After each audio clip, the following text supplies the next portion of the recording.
Azərbaycanda ilk dəfə olaraq Bakı Təşəbbüs qrupunun təşkilatçılığı ilə Yaşıl Teatrda Azərbaycan və Qvadelupun mədəniyyət və incəsənət xadimlərinin iştirakı ilə Qvadelup və Azərbaycan ritmləri və rəqsləri adlı konsert keçirilib.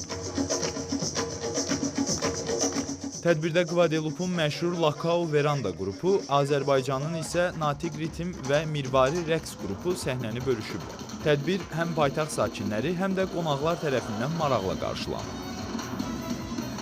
Paytaxtımızda Fransız müstəmləkəçilik siyasəti əsarəti altında bulunan Qvadelup adasına həsr etdiyimiz bir konfrans baş tutmuşdu.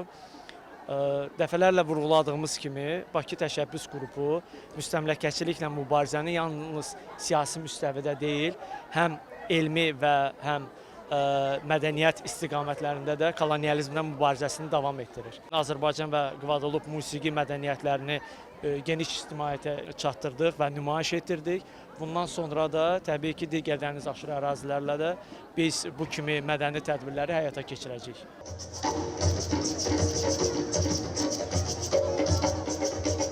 Qvadelupun mədəni irsi ilə Azərbaycan mədəniyyətinin harmoniyasını birləşdirən unikal təşəbbüsün həyata keçirilməsi Fransanın müstəmləkəçiliyinə qarşı mübarizənin mədəni platformada davam etdirilməsi baxımından böyük əhəmiyyət daşıyır.